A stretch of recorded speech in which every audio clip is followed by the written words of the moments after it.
ជីវិតខ្ញុំសុងទុំលីគ្នាក្នុងអារម្មណ៍ខ្ញុំពេលនេះពិបាកពណ៌នេះដឹងត្រឹមថាដូចទូរស័ព្ទចិនអង្គថ្ម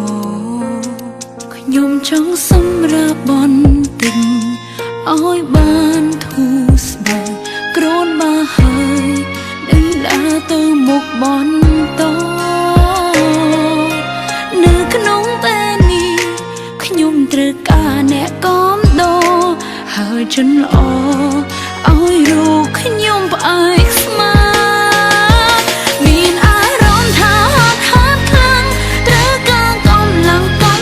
ចិត្តពេលជីវិតជួបទុំជួបបញ្ហាតើមានមនុស្សប៉ុន្មានអ្នកស្មើក្បែរខ្ញុំពេលសោកា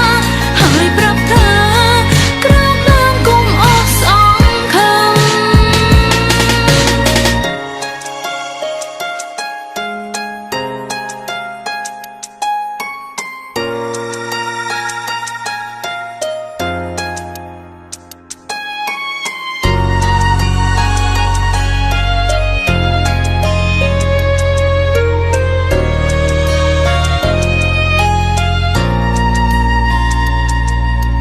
ពេលខ្លះសើច